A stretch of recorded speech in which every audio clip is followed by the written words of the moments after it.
Welcome to my dear students. My name is C.H. Parshaya, lecturer in Commerce, Government Degree College, Mantani, Peddapalli district. ఈ రోజు మనము నేర్చుకోబోయే topic BCom third year ఆడిటింగ్లోని internal control అంతర్గత నియంత్రణ అనే అంశమును గురించి నేర్చుకుంటాం.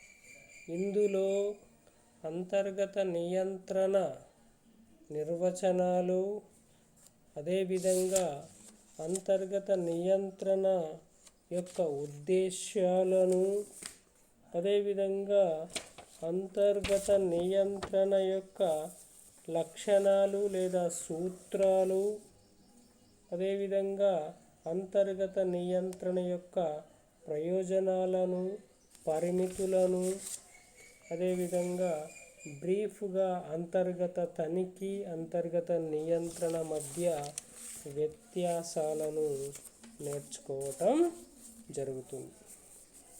మరి మొదట అంతర్గత నియంత్రణ అనే దానికంటే ముందు మనము అంతర్గత తనిఖీ, అంతర్గత ఆడిట్ అనే టాపిక్ల గురించి మనము నేర్చుకోవటం జరిగినది. దానిని ఆధారంగా చేసుకొని అంతర్గత నియంత్రణను మనము నేర్చుకుందాం. మరి మొదట అంతర్గత నియంత్రణ అంటే ఏమిటి అనే దానికంటే ముందు నియంత్రణ అంటే ఇక ఏంటి, కంట్రోల్ చేయడం అన్నమాట. మరి నియంత్రించడం అంటే వ్యాపార సంస్థలో నియంత్రణ చేయటం. మరి దీనికి జనరల్గా ఏం నిర్వచనం ఇవ్వడం జరిగింది అని చూసినట్లయితే, వ్యాపార నిర్వహణకు యాజమాన్యము నెలకొల్పిన ఆర్థికేతర నియంత్రణల సముదాయమే.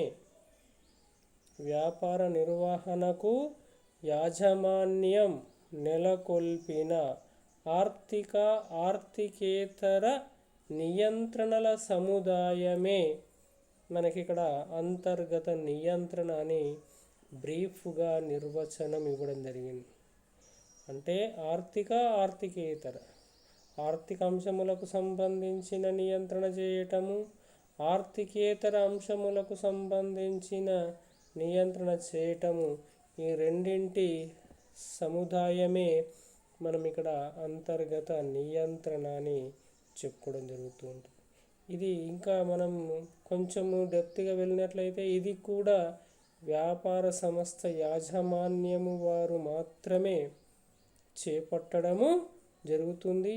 ఇది వ్యాపార సంస్థలో పనిచేసే సిబ్బంది చేతనే ఇక నిర్వహించడము జరుగుతూ ఉంటుంది అనేది మనం ఇక్కడ గుర్తుపెట్టుకోవాల్సిన అంశంగా చెప్పుకుంటాం. మరి అదేవిధంగా మరి ఈ అంతర్గత నియంత్రణను మరి వివిధ నిపుణులు వివిధ రకాలుగా నిర్వచించడము జరిగినది. ఆ నిర్వచనాలలో మనకి మొట్టమొదట W బిగ్ అనే వ్యక్తి ఈ అంతర్గత నియంత్రణను నిర్వచించడం జరిగింది. అదేంటిది అనేది మనం ఒకసారి చూసినట్లయితే, వ్యాపార నిర్వహణలో యాజమాన్యం ఏర్పాటు చేసిన అంతర్గత తనిఖీ, అంతర్గత ఆడిట్ మరియు ఇతర విధముల నియంత్రణలతో కూడిన ఆర్థిక మరియు ఇతర నియంత్రణల వ్యవస్థలను అంతర్గత నియంత్రణగా భావించబడుతుంది. చూసారా, మనం పైన నేర్చుకున్న నిర్వచనం బేస్గానే ఇది ఇవ్వడం జరిగింది. ఏమంటుంది చూసారా, వ్యాపార నిర్వహణలో యాజమాన్యం ఏర్పాటు చేసిన అంతర్గత తనిఖీ, అంతర్గత ఆడిట్ మరియు ఇతర విధముల నియంత్రణలతో కూడిన ఆర్థిక మరియు ఇతర నియంత్రణల వ్యవస్థలను అంతర్గత నియంత్రణగా భావించబడుతుంది. అంటే ఆర్థిక మరియు ఇతర అంటే ఆర్థికేతర అంశాలకు సంబంధించిన నియంత్రణ. అంటే ఇక్కడ మనం అంతర్గత తనిఖీని ప్రవేశపెట్టడం జరుగుతూ ఉంటుంది. అదేవిధంగా అంతర్గత ఆడిట్ను ప్రవేశపెట్టడం జరిగిన తర్వాత కూడా అంతర్గత నియంత్రణ అనేది ఒక వ్యాపార నిర్వహణలో తప్పనిసరిగా ఉండాల్సిన అవసరం ఉంటుందని చెప్పడం జరిగింది. మరొక నిర్వచనం ఏమిటంటే అమెరికన్ ఇన్స్టిట్యూట్ ఆఫ్ అకౌంటెంట్ వారు ఇచ్చిన నిర్వచనము ఏంటిదని చూసినట్లయితే, నిర్ణీత యాజమాన్య విధానము అమలుపరచుటకు వ్యవస్థ సామర్థ్యమును సాధించుటకు అకౌంటింగ్ సమాచారం యొక్క ఖచ్చితత్వాన్ని, విశ్వాసాన్ని తనిఖీ చేయుటకు, సంస్థలోని ఆస్తులను అపహరణ నుంచి రక్షించుటకు పద్ధతులు, సమన్వయ పద్ధతులకు, వ్యవస్థ ప్రణాళికలకు సంబంధించిన అంశములను ఇక అంతర్గత నియంత్రణలో చేర్చడం జరిగినది, లేదా అంతర్గత నియంత్రణలో ఉంటాయి అని చెప్పడం జరిగింది. ఏంటంటే నిర్ణీత యాజమాన్య విధానము అమలుపరచుటకు వ్యవస్థ సామర్థ్యమును సాధించుటకు, అకౌంటింగ్ సమాచారం యొక్క ఖచ్చితత్వాన్ని, విశ్వాసాన్ని తనిఖీ చేయుటకు, సంస్థలోని ఆస్తులను అపహరణ నుంచి రక్షించుటకు పద్ధతులు, తర్వాత సమన్వయ పద్ధతులకు, వ్యవస్థ ప్రణాళికలకు సంబంధించిన అంశములు అంతర్గత నియంత్రణలో ఉంటాయి అని చెప్పడం జరుగుతుంటుంది. అంటే ఇక్కడ వీరు ఏమన్నారు, వ్యవస్థ సామర్థ్యమును సాధించడానికి కొరకు అకౌంటింగ్ యొక్క సమాచారం యొక్క ఖచ్చితత్వాన్ని, విశ్వసనీయాన్ని తనిఖీ చేయుటకు, మరియు ఆస్తులను సంస్థ నుంచి అపహరించడానికి వీలు లేకుండా ఉండే విధంగా, మరి అదేవిధంగా వాటన్నింటినీ సమన్వయము చేయుటకు ఇక చేసే విధానాలన్నీ కలిసి ఉండడం జరుగుతూ ఉంటుంది. ఇందులో ఈ అంతర్గత నియంత్రణలు అని అమెరికన్ ఇన్స్టిట్యూట్ ఆఫ్ అకౌంటెంట్ వారు ఇవ్వటం జరిగింది. తరువాత మరొక వ్యక్తి ఎవరు అని చూసినట్లయితే హవార్డ్ ఎఫ్ సెట్లర్ అనే మరొక వ్యక్తి ఈ అంతర్గత నియంత్రణను నిర్వచించడం జరిగింది. ఆ నిర్వచనం ఏమిటని చూసినట్లయితే, ఒక సంస్థ పరిధిలో వ్యవహారాల లెక్క వ్రాయుటకు, నియంత్రించుట, అదుపు చేయుట, పనుల సామర్థ్యమును పెంచుట, అదేవిధంగా వ్యాపార విధానాలకు కట్టుబడి ఉండేటట్లు చూచుట, వ్యాపార రికార్డుల వాస్తవికతను, నమ్మశక్యతను నిలబెట్టుట అంతర్గత నియంత్రణలో ఇమిడి ఉన్న చర్యలు. అంతర్గత నియంత్రణలో ఇమిడి ఉన్న చర్యలు అని చెప్పడం జరిగింది. ఏంటంట, వ్యాపార సంస్థ పరిధిలోని వ్యవహారాలు ఉంటాయి. ఆ వ్యవహారాలకు లెక్కలు రాయటము, ఆ లెక్కలు రాసేటప్పుడు నియంత్రించుట, అదుపు చేయుట, పనుల సామర్థ్యమును పెంచుట, వ్యాపార విధానాలకు కట్టుబడి ఉండేటట్లు చూచుట. అంటే వ్యాపార విధానాలు అంటే చట్టంలో పేర్కొన్న నియమ నిబంధనలు ఏవైతే ఉంటాయో వాటికి సంబంధించి కట్టుబడి ఉండేటట్లు, అంటే ఆ విధంగానే ఫాలో అయ్యేటట్టు చూచుట, వ్యాపార రికార్డుల వాస్తవికతను పెంపొందించే విధంగా నమ్మశక్యతను నిలబెట్టుట, అంటే నమ్మకంగా ఉండేటట్టు, అంటే వేరే వారికి ఇచ్చినప్పుడు ఆ వ్యవహారాలను సక్రమంగానే నమోదు చేసుకుంటూ రావటం జరిగినది అని నమ్మకం కలగాలి. అదేవిధంగా ముగింపు ఖాతాలకు సంబంధించి సమాచారం ఇచ్చినప్పుడు కూడా వేరే ఫైనాన్షియల్ ఇన్స్టిట్యూషన్స్ కానీ లేదా వేరే సంస్థలు కానీ నమ్మశక్యంగా ఉండేటట్టు చూడటం, ఇవన్నీ ఇంటర్నల్ కంట్రోల్లో ఉండే అంశాలుగా మనకి చెప్పడము జరుగుతూ ఉంది. కాబట్టి అంతర్గత నియంత్రణ లేదా ఇంటర్నల్ కంట్రోల్ అంటే ఏమిటి అంటే ఓవరాల్ సంస్థకు సంబంధించిన సంస్థలో జరిగే అన్ని వ్యవహారాలకు సంబంధించిన అంశాలన్నింటినీ ఇక నియంత్రణ జరగడం జరుగుతూ ఉంటుంది అని చెప్పడం జరుగుతూ ఉంటుంది. మరి దీని తర్వాత మనకి అంతర్గత నియంత్రణ యొక్క మనకి ఉద్దేశాలుగా మనము చెప్పుకోవడం జరుగుతూ ఉంటుంది. Objectives of internal control. మరి ఈ అంతర్గత నియంత్రణ ఉద్దేశాలు ఏమిటి లేదా ధ్యేయాలు ఏమిటి అనేది మనము చూసినట్లయితే ఈ అంతర్గత నియంత్రణను ఎందుకొరకు సంస్థలో ప్రవేశపెట్టడము జరుగుతూ ఉంటుంది అనేది మనం చూసినట్లయితే దుబారా అసమర్థత మోసాలు జరగకుండా చూచుట, మోసాలు జరగకుండా చూచుట, అసమర్థతను సమర్థవంతంగా ఎదుర్కొనేటట్టు చూడటం జరగాలి అని చెప్తున్నారు. అదేవిధంగా రికార్డులను ఖచ్చితంగా నమ్మదగినవిగా తయారు చేయటం. వ్యాపార సంస్థ ఏవైతే రికార్డులను తయారు చేయడం జరుగుతూ ఉంటుందో అవి ఖచ్చితంగా ఉండేటట్టు, నమ్మదగినవిగా ఉండేటట్టు చేసే ఉద్దేశంతో ఈ అంతర్గత నియంత్రణను చేపట్టడం జరుగుతూ ఉంటుందట. మూడవది వ్యాపార విధానాలను అమలుపరిచిన పద్ధతిని కనుగొనుట, కట్టుబడి ఉండుటకు ప్రోత్సహించుట. వ్యాపార విధానాలను అమలుపరిచిన పద్ధతిని కనుగొనుట అంటే వ్యాపార విధానాలు ఏ పద్ధతిని ఫాలో అవుతున్నామనే దాన్ని కనుగొనటం, కట్టుబడి ఉండుటకు ప్రోత్సహించుట. అదేవిధంగా మరొక ఉద్దేశం ఏమిటని చూసినట్లయితే సమస్త ఆస్తులను పరిరక్షించుట, అన్ని ఆస్తులకు సిబ్బంది సంపూర్ణ బాధ్యత వహించే విధంగా చూచుట. సమస్త ఆస్తులను పరిరక్షించుట, అన్ని ఆస్తులకు సిబ్బంది సంపూర్ణ బాధ్యత వహించేటట్టు చూడటం. అదేవిధంగా సమస్త కార్యకలాపాల పనితీరును కొలుచుట. అదేవిధంగా వ్యాపార నిర్వహణ ప్రణాళికలకు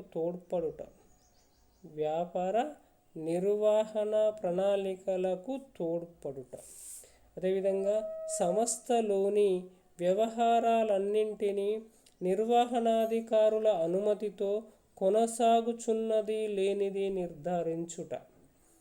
సంస్థలోని వ్యవహారాలన్నింటినీ నిర్వహణాధికారుల అనుమతితో కొనసాగుతున్నది లేనిది నిర్ధారించుట.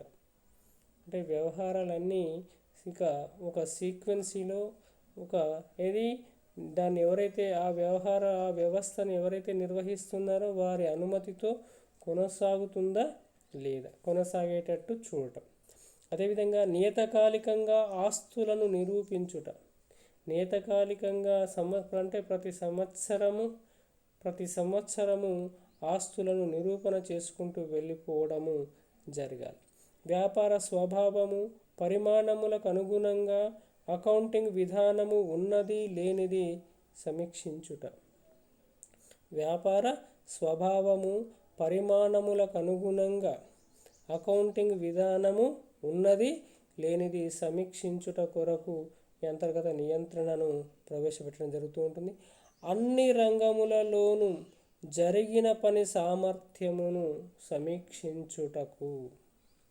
అన్ని రంగములలోనూ జరిగిన పని సామర్థ్యమును పరీక్షించుట కొరకు ఈ అంతర్గత నియంత్రణను ప్రవేశపెట్టడం జరుగుతూ ఉంటుందట. మరి అదేవిధంగా అంతర్గత నియంత్రణ యొక్క లక్షణాలు ఏమిటి? అంతర్గత నియంత్రణ లక్షణాలు లేదా సూత్రాలు ఏమిటి అనేది మనము ఒకసారి చూసినట్లయితే ఇక మనకి ఈ అంతర్గత నియంత్రణ లక్షణాలలో ఫస్ట్ వన్ సమర్థవంతమైన నమ్మదగిన సిబ్బంది ఉండటం లేదా సిబ్బందిని ఎంపిక చేసుకోవటం. అంటే సంస్థలో నియమితులకు సిబ్బంది మంచి గుణగణాలు, సచ్చీలత, సమర్థత గలవారై ఉండవలెను. వారు నమ్మకస్తులై ఉండవలెను. లేని ఎడల సంస్థ నిర్వహణలో పొరపాట్లు, మోసాలు జరుగుటకు అవకాశాలుండును. కాబట్టి అందుకొరకే సమర్థవంతమైన నమ్మదగిన సిబ్బందిని సంస్థలో రిక్రూట్మెంట్ చేసుకోవడం జరగాలి. అప్పుడే సంస్థలో అంతర్గత నియంత్రణ అనుకూలంగా ఉండడానికి ఆస్కారం ఉంటుంది అని చెప్తున్నాడు. రెండవది ఏంటి లక్షణం ఏమిటట అంటే వ్యవస్థా ప్రణాళిక, ఆర్గనైజేషనల్ ప్లానింగ్. ఏ విధంగా ఉండాలట? విభిన్న స్థాయిలలో అవసరమైన మేరకు అధికార ప్రదానం జరగవలెను. అధికార ప్రదానము జరగవలెను. అదేవిధంగా సరైన ప్రణాళికలను రూపొందించవలెను. ప్రతి శాఖ యొక్క బాధ్యతలను స్పష్టంగా నిర్వచించవలెను. బాధ్యతల పంపిణీలో కానీ నిర్వహణలో కానీ పొరపాట్లు లేకుండా చూడవలెను. ఇంకేమంటుండు? వ్యవస్థ ప్రణాళికను తయారు చేసేటప్పుడు విభిన్న స్థాయిలలో అవసరమైన మేరకు మాత్రమే అధికార ప్రదానం జరగవలెను అని చెప్తున్నాడు. అదేవిధంగా అధికార ప్రదానం జరగడానికంటే ముందు సరైన ప్రణాళికలను రూపొందించుకోవలెను. ప్రతి శాఖకు బాధ్యతలను స్పష్టంగా నిర్వచించి ఇవ్వడం జరగవలెను. అదేవిధంగా బాధ్యత పంపిణీలో కూడా ఎలాంటి లోటుపాట్లు లేకుండా చూడాల్సిన అవసరము ఉంటుంది అని చెప్పడం జరుగుతుంది. మరొక లక్షణం ఏమిటని చూసినట్లయితే రికార్డుల, ఆర్థిక అంశముల నివేదికల నిర్వహణ. రికార్డుల, ఆర్థిక అంశముల నివేదికల నిర్వహణ. మరి ఇది ఏ విధంగా ఉండాలని చెప్తున్నాడంటే ఏ వ్యాపార సంస్థలోనైనా సమాచార సేకరణ, సమాచార పంపిణీ ఒక ముఖ్యమైన విధి. ఇందు నిమిత్తం తప్పనిసరిగా పత్రములను ఉండాల్సిన అవసరం ఉంటుంది. సంస్థలోని వివిధ శాఖలకు, వివిధ సంస్థలకు పంపించవలసిన సమాచారమును వివిధ పత్రాల ద్వారా పంపడం జరగాలి. అందువల్ల సరైన సమాచారమును సేకరించిన విషయాలను రికార్డు చేయుటకు అవసరమైన రికార్డులు సక్రమంగా నిర్వహించవలెను. కాబట్టి రికార్డులకు సంబంధించి, తర్వాత ఆర్థిక అంశములకు సంబంధించి నివేదికల నిర్వహణ, వీటిని తప్పనిసరిగా నిర్వహణ మెయింటైన్ చేస్తూ ఉండాలి, లేదా మేనేజ్మెంట్ చేస్తూ ఉండాలి. అంటే ఇది ఏ రోజు ఏం జరిగినది అనేది ఎప్పటికప్పుడు ఫైల్ చేసి పెడుతూ ఫలానా తేదీ నాటికి సంబంధించి మనం ఏమి చేశాము, ఏమేమి ఆర్థిక వ్యవహారాలు లేదా ఏమేమి ఆర్థిక అంశాలు జరిగినాయి ఒకసారి తీసుకురాపోండి అని అంటే తప్పనిసరిగా ఆ రోజు అంశం తీసుకొచ్చి ప్రొవైడ్ చేసేటట్టు ఉండాలి. అలా ఉంటే మనకి ఇక్కడ అది ఇక అంతర్గత నియంత్రణ పటిష్టంగా ఉన్నదిగా మనము చెప్పుకోవడం జరుగుతూ ఉంటుంది. నెక్స్ట్ మరొక లక్షణం ఏంటి అంటే విధుల ఖండీకరణ, సెగ్మెంటేషన్ ఆఫ్ డ్యూటీస్. విధుల ఖండీకరణ ఏంటి అంటే ఇక్కడ కార్య సాధనాల బాధ్యత నుండి ఆస్తికి సంబంధించిన రికార్డు తయారు చేసే బాధ్యతను విడదీయవలెను. అంటే ఆస్తి ఆధీనంలో గల వ్యక్తి, దాని లెక్క రాసే వ్యక్తి వేరుగా ఉండవలెను. చూసారు ఇక్కడ ఏమంటుండు? ఆస్తికి సంబంధించిన రికార్డులను తయారు చేసే బాధ్యత ఒక వ్యక్తికి ఉంటూ ఆస్తి ఆధీనంలో గల వ్యక్తి మరొక వ్యక్తి అయ్యేటట్టు చూడాల్సిన అవసరం ఉంటుంది. దీనివల్ల మోసాలను నివారించడానికి ఆస్కారము ఉంటుంది. అంటే స్థిరాస్తుల విషయంలో చూసినట్లయితే లెక్కలు రాసేవారు ఒకరు ఉండాలి, మూల్యాంకనం చేసేవారు మరొకరు ఉండాలి అని మనకి దీన్ని బట్టి తెలుస్తుంది. అందుకొరకే విధుల ఖండీకరణ అంటే విధులను విభజించడం జరగాలి అని చెప్తున్నాడు. అంటే రెండు ఒకే వ్యక్తి చేస్తే లేదా రెండు లేదా అంతకంటే ఎక్కువ పనులు ఒకే వ్యక్తి చేస్తే దుర్వినియోగము, స్వప్రయోజనము ఇక జరిగే ప్రమాదము ఉంటుంది. కాబట్టి విధులను ఖండీకరించడము జరగాలి అని చెప్తుంది. నెక్స్ట్ పర్యవేక్షణ, సూపర్విజన్ అదేవిధంగా ఉండాలట. నియతకాలికంగాను తరచుగాను కంపెనీ ఆర్థిక లావాదేవీలను, కంపెనీ ఆర్థిక పరిస్థితిని డైరెక్టర్లు సమీక్షిస్తూ ఉండవలెను. అంటే ప్రతి 2 నెలలకు ఒకసారి 3 నెలలకు ఒకసారి ఏం చేస్తూ ఉండాలి? ఇక కంపెనీ ఆర్థిక లావాదేవీలను, కంపెనీ ఆర్థిక పరిస్థితిపై డైరెక్టర్లు సమీక్షిస్తూ ఉండవలెను అని చెప్పడం జరుగుతూ ఉంటుంది. అంటే ప్రస్తుత కాలానికి సంబంధించిన ఫలితాలను గత సంవత్సరపు ఫలితాలతో పోల్చి తేడాలున్న ఎడల వాటికి గల కారణాలను తెలుసుకొని ప్రస్తుత కాలంలో సాధించినవి భవిష్యత్తు అంచనాల గతముతో పోల్చి చూసుకొని భవిష్యత్తు బడ్జెట్ను తయారు చేయడానికి అనుకూలంగా ఉండవలెను అని చెప్పడం జరుగుతూ ఉంటుంది. అదేవిధంగా ఇక అధికారము, ఆథరైజేషన్ లేదా పవర్ ఏ విధంగా ఉండాలి? నియంత్రణ అనేది సంతృప్తికరంగా ఉండవలెనన్న ప్రతి వ్యవహారమునకు బాధ్యత గల అధికారి యొక్క ఆమోద ముద్ర ఉండవలెను. అంటే ఒక వ్యవహారము సంస్థలో జరిగినట్లయితే దానికి సంబంధిత బాధ్యతాయుతమైన అధికారి యొక్క సంతకము ఉండి తీరవలసినదే అని చెప్పడం జరుగుతూ ఉంటుంది. అంటే పుస్తకాలలో రికార్డు చేయడానికంటే పూర్వమే ఇక అన్ని వ్యవహారములకు తగు విధంగా అధికారము ఉన్నదా లేదా అనేది చూసుకుంటూ వెళ్ళిపోవాల్సిన అవసరము ఉంటుంది అని చెప్పడం జరుగుతూ ఉంటుంది. మరి అదేవిధంగా సమర్థవంతమైన ఆచరణలు, సౌండ్ ప్రాక్టీస్ అంటే ఏంటి? సంస్థకు చెందిన వివిధ శాఖల కార్యకలాపాలు, విధుల నిర్వహణకు ఆరోగ్యవంతమైన సాంప్రదాయాలు, పద్ధతులు, ఆచరణలు ఉండవలెను. ఇవి శక్తివంతమైన అంతర్గత తనిఖీ రూపంలో ఉంటాయి. ఇంకేమంటున్నాడు? సమర్థవంతమైన ఆచరణలు. దీనిలో ఏమంటున్నాడు? సంస్థకు చెందిన వివిధ శాఖల కార్యకలాపాలు, విధుల నిర్వహణకు ఆరోగ్యవంతమైన సాంప్రదాయాలు, పద్ధతులు, ఆచరణలు తప్పనిసరిగా ఉండాలి. ఇవి ఏ విధంగా ఉండాలి? శక్తివంతమైన అంతర్గత తనిఖీ రూపములో ఉండవలెను అని మనకి ఇక్కడ చెప్పడం జరుగుతూ ఉంటుంది. మరొకటి ఏంటంటే అంతర్గత ఆడిట్, ఇంటర్నల్ ఆడిట్.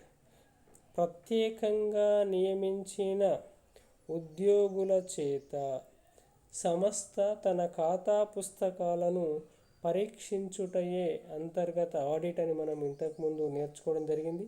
అంతర్గత నియంత్రణలో ఈ అంతర్గత ఆడిట్ ఒక భాగము అని మనం చెప్పుకోవడం జరిగింది. ఇది అంతర్గత తనిఖీతో సంబంధము లేకుండా ఇది స్వతంత్రంగా పనిచేయటము జరగవలెను అని చెప్పడం జరుగుతూ ఉంటుంది. మరి లాస్ట్ లక్షణం ఏమిటని చూసినట్లయితే గణిత వ్యాపార గణక నియంత్రణ, అర్థమెటిక్ అండ్ అకౌంటింగ్ కంట్రోల్స్. అంటే ఏంటంటే చూడండి ఏ విధంగా ఉండాలట? ఆస్తిప్పుల పట్టి, ఆదాయ వ్యయ నివేదిక మొదలైనవి అతి ప్రధానమైన నియంత్రణ సాధనాలు. అంటే వ్యాపార సంస్థలో ఆస్తిప్పుల పట్టి, ఆదాయ వ్యయాల నివేదిక అంటే ఇక్కడ వర్తకపు లాభ నష్టాల ఖాతా, ఆస్తిప్పుల పట్టి తప్పనిసరిగా ఇక ఇవి నియంత్రణ చేయవలసిన సాధనాలుగా మనం చెప్పుకోవడం జరుగుతూ ఉంటుంది. ఇవి నిర్వాహకులకు సమర్పించే అంశములు కాబట్టి, నివేదికలు కాబట్టి ఇవి తప్పనిసరిగా నిర్ధారణకు సంబంధించినవిగా ఉపయోగపడును అని చెప్తూ ఉంటాం. కాబట్టి ఇవి తయారు చేసేటప్పుడు అకౌంటింగ్ సూత్రాలను అనుసరించి తయారు చేసినది లేదా అకౌంటింగ్ సూత్రాలను అనుసరించి తప్పనిసరిగా తయారు చేయవలసిన అవసరం ఉంటుంది. ఇవి మనకి ఇది అంతర్గత నియంత్రణ యొక్క లక్షణాలుగా మనము చెప్పుకోవడం జరుగుతూ ఉంటుంది. ఏంటి అట మనకి ఇక్కడ ఒకటి సమర్థవంతమైన నమ్మదగిన సిబ్బంది, రెండవది వ్యవస్థ ప్రణాళిక, మూడవది రికార్డుల ఆర్థిక అంశముల నివేదికల నిర్వహణ, నాలుగవది విధుల ఖండీకరణ, ఐదవది పర్యవేక్షణ, ఆరవది అధికారము, ఏడవది సమర్థవంతమైన ఆచరణలు, ఎనిమిదవది అంతర్గత ఆడిటు, తొమ్మిదవది గణిత వ్యాపార గణక నియంత్రణ. ఈ విధంగా మనకి అంతర్గత నియంత్రణ యొక్క సూత్రాలు లేదా మనకి లక్షణాలు ఉన్నాయని చెప్పుకుంటున్నాం. దీని తర్వాత మరి అంతర్గత నియంత్రణ యొక్క profits of internal control A విధంగా ఉన్నాయి అనేది మనం ఇప్పుడు చూద్దాం. మరి ఈ అంతర్గత నియంత్రణ యొక్క ప్రాఫిట్స్ లేదా యూసేజెస్ ఏంటి అనేది మనం ఒకసారి చూసినట్లయితే, నమ్మకమైన యథార్థమైన సమాచారం. ఫస్ట్ ప్రయోజనం ఏమిటట? నమ్మకమైన యథార్థమైన సమాచారం. అంటే వ్యాపార కార్యకలాపాలను సమర్థవంతంగా నిర్వర్తించుటకు, సరైన నిర్ణయాలను తీసుకొనుటకు ఖచ్చితమైన యథార్థమైన సమాచారం అవసరమవుతుంది. కాబట్టి మనము ఉత్పత్తి చేసిన వస్తువుల అమ్మకం ధరను నిర్ణయించుటలోనూ, సంస్థలో పెట్టిన ఖర్చుల వివరాలు పూర్తిగా తెలియజేయవలెను. అందువల్ల సంస్థలో తయారయ్యే ఆర్థిక నివేదికలు, రికార్డులలో యథార్థతను సాధించవలెను. ఈ విషయంలో అంతర్గత నియంత్రణ విధానం ఎంతగానో తోడ్పడుతుంది. అంటే ఇక్కడ ఉత్పత్తి చేసిన వస్తువుల విషయంలో అమ్మకం ధరను నిర్ణయించాలంటే ఇక ఆ ఉత్పత్తి చేయడానికి ఖర్చు పెట్టిన వివరాలు సంపూర్ణంగా మనకు తెలిసి ఉండాల్సిన అవసరం ఉంటుంది. దానికి కొంత లాభం కలుపుకొని అమ్మకం ధరను నిర్ణయించడం జరగాలి. ఆ ఖర్చుల వివరాలే మనకు కరెక్ట్గా తెలియలేకపోతే మనం ఇక్కడ ఆ ఖర్చులు ఎంత అయ్యాయి, దానికి ఎంత ప్రాఫిట్ చూసుకొని మనము ఆ వస్తువు యొక్క ధరను నిర్ణయించడము జరుగుతుంది. కాబట్టి ఆ వివరాలే మనకు తెలియకపోతే అమ్మకం ధరను నిర్ణయించడం కష్టం. అలాంటి సందర్భంలో ఈ అంతర్గత నియంత్రణను మనము సంస్థలో ఉపయోగించడం జరిగినట్లయితే మనం వస్తువు యొక్క ధరను సులభంగా నిర్ణయించడానికి అవకాశం ఉంటుంది. ఈ అంతర్గత నియంత్రణ ఎంతగానో తోడ్పడడం జరుగుతుంది. రెండవ లాభం ఏమిటని చూసినట్లయితే ఆస్తుల పరిరక్షణ. ఆస్తుల దుర్వినియోగం, దొంగిలించడం, ధ్వంసం కాబడటం మొదలగు అవకాశాలను అంతర్గత నియంత్రణ విధానాలు చాలా వరకు అరికట్టడం జరుగుతుంది.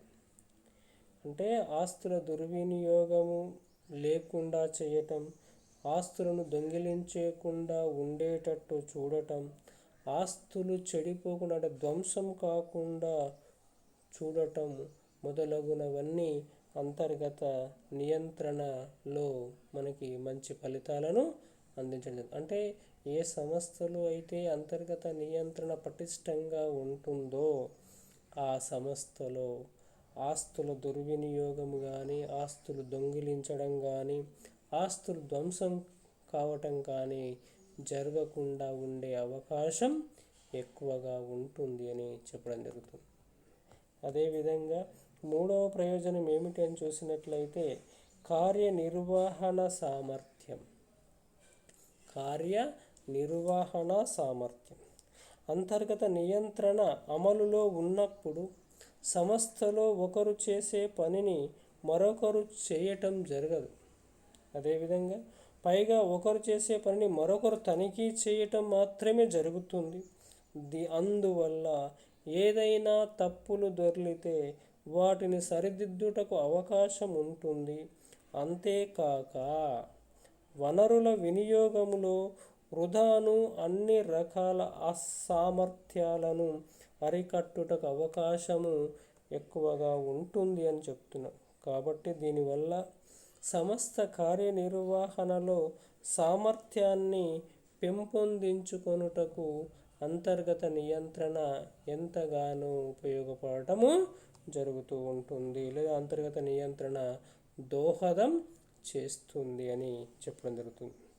అంటే ఇక్కడ ఇది వనరుల వినియోగంలో వృధాను తొలగించడం జరుగుతుంది. ఇలా వృధాలను తొలగించడం వల్ల ఏమవుతూ ఉంటుంది అంటే ఇక్కడ వేస్టేజ్ అనేది తగ్గిపోవడం జరుగుతూ ఉంటుంది. కాబట్టి వస్తువు యొక్క వ్యయం అనేది తగ్గటం, మెటీరియల్ను సక్రమంగా వినియోగించుకోవటము జరుగుతూ ఉంటుంది అని మనం ఇక్కడ చెప్పుకోవడం జరుగుతూ ఉంటుంది.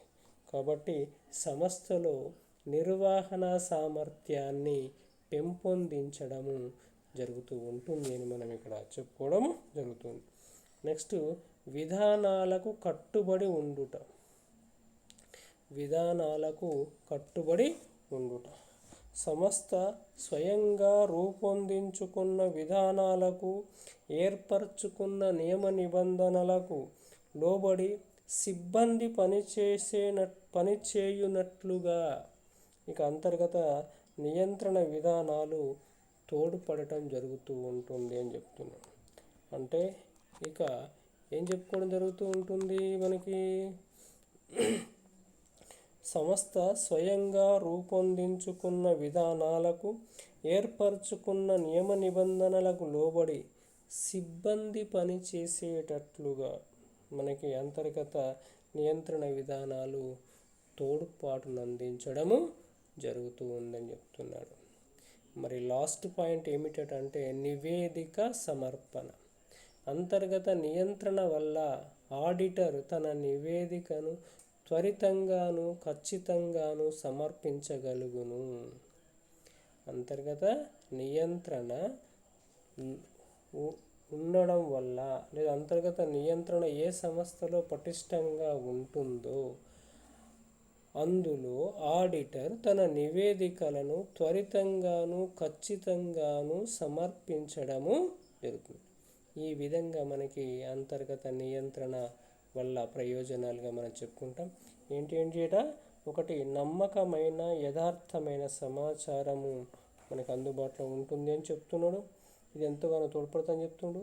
ఆస్తులను పరిరక్షించడం జరుగుతుందని చెప్తున్నాడు. కార్యనిర్వహణ సామర్థ్యాన్ని పెంపొందించుకోవడం జరుగుతూ ఉంటుందని చెప్తున్నాడు. అదేవిధంగా విధానాలకు కట్టుబడి ఉండటం జరుగుతూ ఉంటుందని చెప్తున్నాడు. నివేదికలు సమర్పించడము ఈజీగా అయిపోతుంది అని చెప్పడం జరుగుతూ ఉంటుంది. మరి ఈ అంతర్గత నియంత్రణ ఇన్ని ప్రయోజనాలు ఉన్నప్పటికీ మరి కొన్ని పరిమితులు కూడా లేకుండా ఉండడం జరగదు. Limitations of internal control. ఆ పరిమితులు ఏమిటో మనము ఇప్పుడు చూద్దాం. మరి మొదటి పరిమితి లేదా మొదటి ఇక లోపం ఏమిటని చూసినట్లయితే, అంతర్గత నియంత్రణ విధానాన్ని అమలు చేయడానికి ఎంతో కాలము మరియు ధనం ఖర్చు అవుతుంది. దీనికయ్యే ఖర్చు వీలైనంత వరకు తక్కువగా ఉండాలని నిర్వహణాధికారులు ఆలోచిస్తూ ఉంటారు. కాబట్టి అంతర్గత నియంత్రణ విధానం యొక్క ప్రభావము తక్కువగా ఉంటుంది. దీని యొక్క లోపము లేదా లిమిటేషన్ ఏముంటుందంటే, పరిమితి ఏమిటంటే, దీనివల్ల ధన వ్యయము ఎక్కువ కావటం జరుగుతుంది, ఎంతో కాలం పడుతూ ఉంటుంది. ఇలా దీన్ని తగ్గించుకోవాలని నిర్వహణాధికారులు ఆలోచిస్తూ ఉండటము జరుగుతూ ఉంటుంది అని చెప్తున్నారు. ఇదొక లోపంగా మనము చెప్పుకోవడం జరుగుతుంది. మరొక లోపం ఏమిటని చూసినట్లయితే, అంతర్గత నియంత్రణ సాధారణంగా నిత్య పరిపాటి స్వభావము కలిగిన వ్యవహారములను మాత్రమే పరిమితమవుతున్నాయి. సాధారణ మరియు క్రమరహిత వ్యవహారాలను ఉపేక్షించడము జరుగుతుంది. అంతర్గత నియంత్రణలు సాధారణంగా నిత్య పరిపాటి కలిగిన వ్యవహారాలను మాత్రమే చూసుకోవడం జరుగుతుంది. అసాధారణ మరియు క్రమరహిత వ్యవహారాలను ఉపేక్షించడం జరుగుతుంది. అంటే రోజు జరిగే వాటిని మాత్రమే నియంత్రణ చేసుకుంటూ వెళ్ళిపోవడం జరుగుతూ ఉంటుంది. ఎప్పుడో ఒకసారి వచ్చే వాటిపైన ఇక ఇది పర్యవేక్షణ అనేది లేదా నియంత్రణ అనేది తక్కువగా ఉండటం జరుగుతూ ఉంటుంది. దానివల్ల ఏమవుతూ ఉంటుంది, ఎప్పుడో వచ్చిన దాని గురించి పట్టించుకోకపోవడం వల్ల ఏమవుతుంది, దానివల్ల మనకి వృధా ఖర్చు కావడము జరగవచ్చు. కాబట్టి ఇది ఒక లోపంగా చెప్తున్నాం. మరొక పొరపాటు ఏమిటి అని చూసినట్లు మరొక పరిమితి ఏమంటుందో చూసారా, మానవుల పొరపాట్ల వల్ల కూడా అంతర్గత నియంత్రణ వ్యవస్థ విధానం బలహీనంగా తయారయ్యే అవకాశం ఉంది అంటున్నాడు. మానవుల పొరపాట్ల వల్ల కూడా అంతర్గత నియంత్రణ వ్యవస్థ విధానం బలహీనంగా తయారయ్యే అవకాశం ఉంటుంది. మరొకటి ఏంటంటే, అంతర్గత నియంత్రణను నిర్వహిస్తున్న వ్యక్తులకు మధ్య, క్లయింటు సంస్థ ఉద్యోగులకు మధ్య లాలూచి ఉంటే ఈ నియంత్రణ ఫలవంతం కాదు. అంతర్గత నియంత్రణను నిర్వహిస్తున్న వ్యక్తులకు మధ్య, క్లయింటు సంస్థ ఉద్యోగులకు మధ్య లాలూచి ఉంటే ఈ నియంత్రణ ఫలవంతం కాదు అని చెప్పడం జరుగుతుంది. మరి అదేవిధంగా అంతర్గత నియంత్రణను అమలుపరిచే బాధ్యత గల అధికారి తన అధికారాన్ని దుర్వినియోగపరిచే అవకాశం లేకపోలేదు. అంటే అధికారి ఇక్కడ సక్రమంగా లేకపోతే ఇక ఈ అంతర్గత నియంత్రణ పటిష్టంగా ఉండదు అని చెప్పడం జరుగుతుంది. సంస్థలోని పరిస్థితులలో మార్పు చేసే అవకాశం ఉంటే అమలులో ఉన్న కార్యాచరణ పద్ధతులు నిష్ప్రయోజనమవుతాయి. సంస్థలోని పరిస్థితులలో మార్పు వచ్చే అవకాశం ఉంటే, అంటే మార్పు చేయాల్సి వస్తే అమలులో ఉన్న కార్యాచరణ పద్ధతులన్నీ నిష్ప్రయోజనము కావటము జరుగుతూ ఉంటుంది. మరి అదేవిధంగా నిర్వహణాధికారులు రికార్డులను సంధాన చాతుర్యంగా నిర్వహించగలిగిన వారైతే అంతర్గత నియంత్రణ యొక్క ఆశయాలు వీగిపోతాయి. ఏమంటుండో, నిర్వహణాధికారులు రికార్డులను సంధాన చాతుర్యంగా నిర్వహించగలిగిన వారైతే అంతర్గత నియంత్రణ యొక్క ఆశయాలు వీగిపోవడానికి ఆస్కారం ఉండటం జరుగుతూ ఉంటుంది. ఇవి మనకి అంతర్గత నియంత్రణ పరిమితులు లేదా లిమిటేషన్స్ ఆఫ్ ఇంటర్నల్ కంట్రోల్గా మనము చెప్పుకోవడం జరుగుతూ ఉంటుంది. దీని తర్వాత మరొకటి మనకి అంతర్గత తనిఖీ మరియు అంతర్గత నియంత్రణ మధ్య వ్యత్యాసాలను మనము చూడడం జరుగుతూ ఉంటుంది. అదేంటి అని చూసినట్లయితే మనకి అంతర్గత తనిఖీకి అంతర్గత నియంత్రణకు మధ్య వ్యత్యాసాలు, distinguish between internal check and internal control. అంతర్గత తనిఖీ అంతర్గత నియంత్రణ మధ్య వ్యత్యాసాలలో ఫస్ట్ పాయింట్ ఏంటని చూసినట్లయితే పద్ధతి. ఇది పద్దు పుస్తకాలను వ్రాసే పని నిర్వహణ పద్ధతి. అంతర్గత తనిఖీ ఏంటిదట, పద్దు పుస్తకాలు వ్రాసే పని నిర్వహణ పద్ధతి. మరి అంతర్గత నియంత్రణ సంస్థలో అన్ని పనులు జరిగే తీరుపై అదుపు లేదా నియంత్రణ పద్ధతి. ఇది సంస్థ మొత్తానికి సంబంధించినది. ఇదేమో అంతర్గత తనిఖీ ఏమో పద్దు పుస్తకాలకు సంబంధించినది మాత్రమే. కానీ అంతర్గత తనిఖీ ఏంటి, సంస్థలో జరిగే అన్ని పనుల తీరుపై అదుపు చేసే అంశంగా చెప్పుకుంటున్నాం. మరి అదేవిధంగా అంతర్గత తనిఖీ పరిధి ఏ విధంగా ఉంటుంది, నియంత్రణ పరిధి ఏ విధంగా ఉంటుందని చూసినట్లయితే, ఒక గుమాస్తా చేసిన పనిని దానంతట అదే మరో గుమాస్తా తనిఖీ చేసినట్లు తనిఖీ చేసే పద్ధతి రూపొందించబడుతుంది. ఇది అంతర్గత తనిఖీ విషయం. మరి అంతర్గత నియంత్రణ విషయంలో సంస్థలోని అన్ని అంశాలపై అమలు జరిపే అదుపు లేదా నియంత్రణ పద్ధతులు. అంతర్గతమైన తనిఖీ ఈ పద్ధతిలో ఒక భాగం. అంతర్గత నియంత్రణలో ఒక భాగమే అంతర్గత తనిఖీ అని చెప్తున్నాం. కాబట్టి అంతర్గత నియంత్రణ ఉన్నట్లయితే అంతర్గత తనిఖీ ఆటోమేటిక్గా ఉన్నట్టుగా భావించడం జరుగుతూ ఉంటుంది. మరి ఈ లక్ష్యం ఏమిటి అని చూసినట్లయితే, అంతర్గత తనిఖీ లక్ష్యం ఏమిటి, అంతర్గత నియంత్రణ యొక్క లక్ష్యం ఏమిటి అని చూసినట్లయితే, దోషాలు మోసాలు చేయడానికి గల అవకాశాలను కనీసపరచుటయే దీని ప్రధాన ధ్యేయం. ఏంటి? దోషాలు మోసాలు చేయడానికి గల అవకాశాలను తగ్గింపు చేయటమే దీని ప్రధాన ధ్యేయం లేదా ప్రధాన లక్ష్యం. మరి నియంత్రణ యొక్క లక్ష్యం ఏమిటి, ధ్యేయం ఏంటట? వ్యాపార సమర్థవంతంగాను పొదుపుగాను నిర్వహించబడేటట్లు చూచుటయే దీని ప్రధాన ధ్యేయం. వ్యాపార సంస్థ సమర్థవంతంగాను పొదుపుగాను నిర్వహించబడేటట్లు చూచుటయే దీని యొక్క ప్రధాన ధ్యేయంగా చెప్పుకోవడం జరుగుతుంది, అంతర్గత నియంత్రణ యొక్క ధ్యేయం. అదేవిధంగా నిర్బంధం. అంతర్గత తనిఖీ నిర్బంధం ఏమిటి అని చూసినట్లయితే, శాసనాత్మకంగా ఏ రకాలైన కంపెనీలకు ఇది నిర్బంధం కాదు. అంతర్గత తనిఖీ అనేది ఇది తప్పనిసరి అంతర్గత తనిఖీని చేయించాలనేది ఎక్కడా లేదు. కొన్ని రకాలైన కంపెనీలకు ఇది శాసనం ప్రకారం తప్పనిసరి. కొన్ని రకాల కంపెనీలకు అంతర్గత నియంత్రణ అనేది తప్పనిసరి అని చెప్పడం జరుగుతూ ఉంటుంది.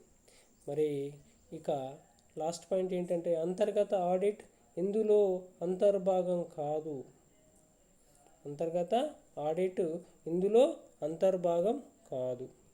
ఇది మరి అంతర్గత నియంత్రణ ఇది విస్తృతమైన పదం. ఇందులో అంతర్గత తనిఖీ, అంతర్గత ఆడిట్ అంతర్భాగాలు. అంతర్గత నియంత్రణలో ఇది విస్తృతమైనదిగా భావించడం జరుగుతూ ఉంటుంది. ఇందులో అంతర్గత తనిఖీ, అంతర్గత ఆడిట్ అనేవి ఉండటము జరుగుతూ ఉంటుంది. ఈ విధంగా మనము ఈరోజు అంతర్గత నియంత్రణ గురించి నేర్చుకోవడం జరిగింది. ఏమేమి నేర్చుకున్నాం అంతర్గత నియంత్రణలో? అంతర్గత నియంత్రణ నిర్వచనాలు నేర్చుకున్నాం. అంతర్గత నియంత్రణ యొక్క ఆబ్జెక్టివ్స్ను నేర్చుకున్నాం. అంతర్గత నియంత్రణ యొక్క లక్షణాలను లేదా సూత్రాలను నేర్చుకున్నాం. అదేవిధంగా అంతర్గత నియంత్రణ యొక్క ప్రయోజనాలను, పరిమితులను నేర్చుకున్నాం. తర్వాత అంతర్గత తనిఖీకి, అంతర్గత నియంత్రణకు మధ్య వ్యత్యాసాలను కూడా నేర్చుకోవడము జరిగింది. ఇది మనకి ఎగ్జామినేషన్ పాయింట్ ఆఫ్ వ్యూలో లాంగ్ బిట్గా రావడానికి ఆస్కారం ఉంటుంది. ఓకేనండి, ఇది మనకి ఈ విధంగా నేర్చుకోవడం జరుగుతుంది. Thank you one and all. Subscribe చేయండి, షేర్ చేయండి. ఓకేనా? Thank you one and all.